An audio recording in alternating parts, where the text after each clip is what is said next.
আসসালামু আলাইকুম। সবাইকে স্বাগত জানাচ্ছি আমি নাইম ফাথম মুবিন। শুরুতে সংবাদ শিরোনাম। বাংলাদেশের সর্বশেষ গুরুত্বপূর্ণ আপডেট সংবাদে আপনাকে স্বাগত। শুরুতেই সংবাদ শিরোনাম, পরে বিস্তারিত। প্রথমেই জানাবো, সাউন্ড বক্সে বোমা ভেবে আতঙ্ক, বেজে উঠল বঙ্গবন্ধুর ভাষণ। মেহেরপুর শহরের বিভিন্ন স্থানে বৈদ্যুতিক খুঁটির তারে ঝুলিয়ে রাখা হয়েছে বোমা সদৃশ বস্তু ঘিরে আতঙ্ক দেখা দিয়েছে। পরে পুলিশ সেখানে ঘটনাস্থলে উপস্থিত হলে 3টি বস্তু উদ্ধার করা হয়। পুলিশ সেখানে আসার পর দূর থেকে রিমোট কন্ট্রোল দিয়ে নিয়ন্ত্রণ করে বক্সগুলো বাজিয়ে দেওয়া হয়, আর মুহূর্তেই বেজে ওঠে বঙ্গবন্ধুর ভাষণ।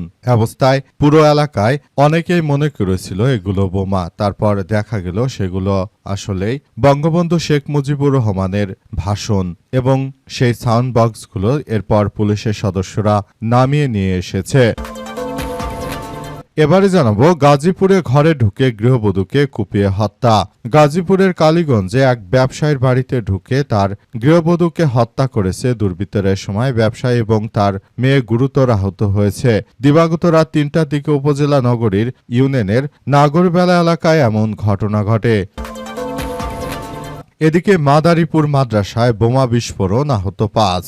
মাদারীপুরের কালকিনি পৌর এলাকায় গোপালপুর দারুস সুন্নাহ মহিলা মাদ্রাসায় বোমা বিস্ফোরণের ঘটনা ঘটেছে। এতে অন্তত 5 শিক্ষার্থী আহত হয়েছে। আজ এই ঘটনা ঘটে। আহতদের উদ্ধার করে উপজেলা এবং জেলা সদর হাসপাতালে ভর্তি করা হয়েছে। খবর পেয়ে কালকিনি থানা পুলিশ ঘটনাস্থল পরিদর্শন করেছে। এরপর জানাবো, রাতের আধারে 3 বিঘা জমির কলা গাছ কেটে দিল দুর্বৃত্তরা। মেহেরপুরের গাংনীতে রাতের আধারে 6 কৃষকের প্রায় 3 বিঘা কলা গাছ কেটে দিয়েছে দুর্বৃত্তরা। এই ঘটনায় লক্ষ লক্ষ টাকা আর্থিক ক্ষতির মুখে পড়েছে কৃষকেরা। এবং সর্বশেষ জানাবো, আখাউড়া স্থলবন্দরে 2 দিন আমদানি রপ্তানি বন্ধ। ব্রাহ্মণবাড়িয়ার আখাউড়া স্থলবন্দর দিয়ে ভারত থেকে আমদানি রপ্তানি 2 দিন বন্ধ থাকবে। ভারতের স্বাধীনতা দিবস উপলক্ষে আমদানি রপ্তানি বন্ধ রাখার সিদ্ধান্ত গ্রহণ করেছে ভারত। এ কারণে বাংলাদেশও 2 দিন আমদানি রপ্তানি বন্ধ রাখতে তারা বাধ্য হচ্ছে। অবস্থায় 2 দিন বাংলাদেশে আরও অনেক জিনিসপত্রের দাম বেড়ে যেতে পারে বলে আশঙ্কা করা হচ্ছে। প্রিয় দর্শক, এতক্ষণ শুনছিলেন সংবাদ শিরোনাম, এবারে বিস্তারিত। তবে তার আগে বন্ধুরা, অনুরোধ থাকবে এই সংবাদটিতে একটি লাইক দিন। এই চ্যানেলে আপনি নতুন হয়ে থাকলে আমাদের সংবাদটি দেখতে দেখতে চ্যানেলটি সাবস্ক্রাইব করে রাখুন। কমেন্ট করে বন্ধুরা আপনার মূল্যবান মতামত জানিয়ে দিন আপনি বিশ্বের কোন দেশ থেকে বা বাংলাদেশের কোন স্থান থেকে আমাদের সংবাদটি দেখছেন এবং শুনছেন। আর বন্ধুরা, সংবাদটি আপনার সোশ্যাল মিডিয়া ফেসবুকে শেয়ার করে বন্ধুদেরও দেখার সুযোগ করে দিন। আজকের এই সংবাদ সম্পর্কে আপনার মূল্যবান মতামত কমেন্ট বক্সে কমেন্ট করে পুরো বিশ্ববাসীকে জানিয়ে দেওয়ার সুযোগ করে দিন বন্ধুরা। এবারে বিস্তারিত। রাতের আধারে 3 বিঘা জমির কলা গাছ কেটে দিল দুর্বৃত্তরা। মেহেরপুরের গাংনীতে রাতের আধারে 6 কৃষকের প্রায় 3 বিঘা জমির কলা গাছ কেটে দিয়েছে দুর্বৃত্তরা। এই ঘটনায় আর্থিক লাখ লাখ টাকা ক্ষতির মুখে পড়েছে। উপজেলার চর গোয়াল গ্রামে এমন ঘটনা ঘটে। সকালে মাঠে গিয়ে কলা গাছ কাটা অবস্থায় দেখতে পান কৃষকরা। স্থানীয়রা জানায় যে চর গোয়াল গ্রামের কৃষক আব্দুল গনি, মাহফুজ, জিল্লুর, পল্টু মিয়া, আলফাজ ও রিপন প্রায় 3 বিঘা জমিতে কলা চাষ করছিলেন। রাতে দুর্বৃত্তরা কৃষকদের জমিতে প্রবেশ করে প্রতিটি কলা গাছ কেটে দেয়। সকালে বিষয়টি জানাজানি হয়েছে। ক্ষতিগ্রস্ত কৃষকরা জানান, জমি বর্গা নিয়ে ঋণ করে কলা গাছ লাগিয়েছিলেন তারা। গাছগুলোর ফলন আসার সময় হয়ে এসেছে। এই ঘটনায় তারা তীব্রভাবে আর্থিক ক্ষতির মুখে পড়েছে। এ অবস্থায় সবাইকে আরও বেশি সতর্ক অবস্থানে থাকতে হবে। দেশের অভ্যন্তরে যারা এই ধরনের ঘটনাগুলো ঘটিয়েছে সেটি আসলে গ্রহণযোগ্য হতে পারে না। যারা মূলত দুর্বৃত্ত রয়েছে, যারা দেশটাকে ধ্বংস করতে চায়, তারাই মূলত এই দুর্বৃত্তরাই এই ধরনের কলা গাছ কাটার মতো কৃষকদের ক্ষতি করেছে। তাছাড়া যারা সাধারণ মানুষ রয়েছে আমার আপনার মতো, তারা কখনোই এই অঘটনগুলো ঘটাবে না। এগুলো যারা ঘটিয়েছে তারা মানসিকভাবে ধিক্কারগ্রস্ত। এরা হচ্ছে মানসিক অসুখী, মানসিক রোগী। এসব মানসিক রোগী না হলে এত বিপুল পরিমাণ গাছ কি করে তারা কেটে ফেলল? কতটা ভয়াবহ জালিম হচ্ছে এরা। গাজীপুরে ঘরে ঢুকে গৃহবধূকে কুপিয়ে হত্যা। গাজীপুরের কালীগঞ্জে এক ব্যবসায়ীর বাড়িতে ঢুকে কুপিয়ে এক গৃহবধূকে হত্যা করেছে দুর্বৃত্তরা। এ ঘটনায় এখন পরিস্থিতি থমথমে অবস্থায় বিরাজ করছে। দিবাগত রাত ৩টার দিকে উপজেলার নাগরী ইউনিয়নের নগরবেলা এলাকায় এমন ঘটনা ঘটে। নিহত গৃহবধূর নাম কামরুন নাহার আক্তার। তিনি নগরবেলা গায়েনবাড়ি এলাকা রড সিমেন্ট ব্যবসায়ী মঞ্জুরুল ইসলামের স্ত্রী। হামলায় মঞ্জুরুল ইসলাম এবং তার মেয়ে সানজিদা আক্তার মিমো গুরুতর আহত হয়েছে। পুলিশ ও স্থানীয় সূত্র থেকে জানা গেছে, দিবাগত রাত ৩টার দিকে ১২ জনের একটি দল মঞ্জুরুল ইসলামের টিন শেডের বাড়ির গ্রিলের গেটের তালা ভেঙে ভেতরে প্রবেশ করে সময় দুর্বৃত্তরা আশপাশের কয়েকটি বাড়ির বাসিন্দাদেরও অবরুদ্ধ করে রাখে। পরে বাড়িতে ঢুকে দুর্বৃত্তরা দেশীয় অস্ত্র দিয়ে মঞ্জুরুল ইসলাম এবং তার পরিবারের সদস্যদের কোপাতে থাকে। এক পর্যায়ে ডাক চিৎকার শুনে আশপাশের লোকজন এগিয়ে আসতে শুরু করলে তারা পালিয়ে গেছে। ঘটনায় ঘটনাস্থলে কামরুন নাহার আক্তার মারা গেছে। আহত মঞ্জুরুল ইসলাম এবং তার মেয়ে সানজিদা আক্তার মিমকে উদ্ধার করে হাসপাতালে নিয়ে যায় স্থানীয়রা।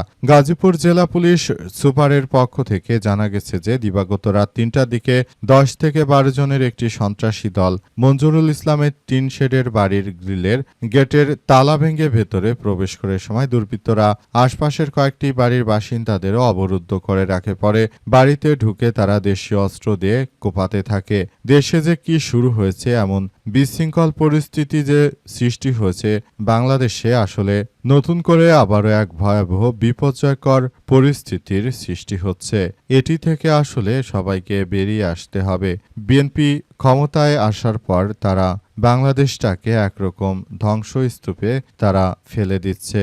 এখান থেকে দেশকে রক্ষা করা এই মুহূর্তে সময়ের দাবি। কারণ এই মুহূর্তে যে বড় ধরনের ঘটনাগুলো ঘটছে সেখান থেকে আসলে সবাইকে আরও সতর্ক অবস্থানে থাকতে হবে। সাউন্ডবক্সে বোমা আতঙ্ক, বেজে উঠল বঙ্গবন্ধু শেখ মুজিবুর রহমানের ভাষণ। ভোর থেকে মেহেরপুরের বিভিন্ন বৈদ্যুতিক খুঁটিতে দেখা গেছে যে পলিথিনে মোড়ানো সাউন্ডবক্স। এর আগে যখন সাধারণ মানুষ সেগুলো দেখতে পেয়েছিল, সেগুলো দেখেই তারা দ্রুত স্থানীয় পুলিশ স্টেশনে খবর দেয়। পুলিশের সদস্যরা এসে তারাও চরম আতঙ্কের মধ্যে পড়ে, কারণ সেখানে পলিথিন দিয়ে তারপর মোড়ানো অবস্থায় ছিল সেগুলো, এবং সেখানে দেখা গেছে যে উক্ত বোমা সদৃশ বস্তু প্রতিটি খাম্বায় খাম্বায় বিদ্যুতের খুঁটির সঙ্গে সেগুলো ঝুলানো অবস্থায়। তখন দ্রুত স্থানীয়রা সেখানে এসে পুলিশের সদস্যদেরকে তারা খবর দেওয়ার পর পুলিশের সদস্যরা দ্রুত সেখানে আসার পর তারপর দূর থেকে সাউন্ড বক্সগুলো রিমোট কন্ট্রোলে যেহেতু নিয়ন্ত্রিত ছিল, তাই তারা দূর থেকে রিমোট টিপ দিয়ে আওয়ামী লীগের নেতাকর্মীরা সাউন্ড বক্সগুলো বাজিয়ে দেয়। তখন দেখা যায় সেগুলোতে বঙ্গবন্ধু শেখ মুজিবুর রহমানের ভাষণ চলছিল। এগুলো দেখে অনেকেই তো হার্ট অ্যাটাক করার মতো আতঙ্ক অনেকের মধ্যে ছড়িয়ে পড়ে। অনেকেই মনে করেছিল যে হয়তো আওয়ামী লীগের নেতাকর্মীরা এই ১৫ আগস্ট উপলক্ষে তারা বিভিন্ন জায়গায় বোমা পুঁতে রেখেছিল। এরপরই পুরো এলাকায় আতঙ্ক ছড়িয়ে পড়ে। অনেকেই বলাবলি করছে যে এটা আওয়ামী লীগের একটি কৌশল হিসেবে কাজ করছে। মাদারীপুরে মাদ্রাসায় বোমা বিস্ফোরণ, আহত ৫। মাদারীপুরের কালকিনি পৌর এলাকায় গোপালপুর দারুসুন্নাহ মহিলা মাদ্রাসার পাশে ব্যাপক বোমা বিস্ফোরণের ঘটনা ঘটেছে। এতে ৫ জন শিক্ষার্থী গুরুতরভাবে আহত হয়েছে। তারা হচ্ছেন আবিদা, জান্নাত, মিনহা এবং মাইমুন সহ ৫ শিক্ষার্থী গুরুতর আহত হয়েছে। তাদেরকে উদ্ধার করে সদর হাসপাতালে ভর্তি করা হয়েছে। এই ঘটনায় আরও ৫ শিক্ষার্থী আহত হয়েছে, তাদেরকেও চিকিৎসা দেওয়া হচ্ছে। তারা মোটামুটি আহত এবং এই ৫ জন খুবই গুরুতরভাবে আহত হয়েছে।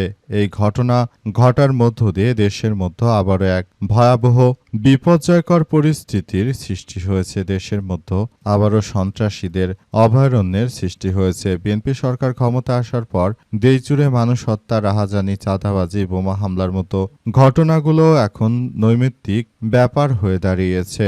এখন পুরো বাংলাদেশে যেভাবে বিএনপির নেতৃত্ববৃন্দরা চলছে, তাদের জেলার বিভিন্ন জায়গায় জায়গায় দেখা যাচ্ছে যে এই ধরনের ঘটনাগুলো ঘটছে, এগুলো আসলে দেশের মধ্যে এক ভয়াবহ বিপর্যয় সৃষ্টি করছে।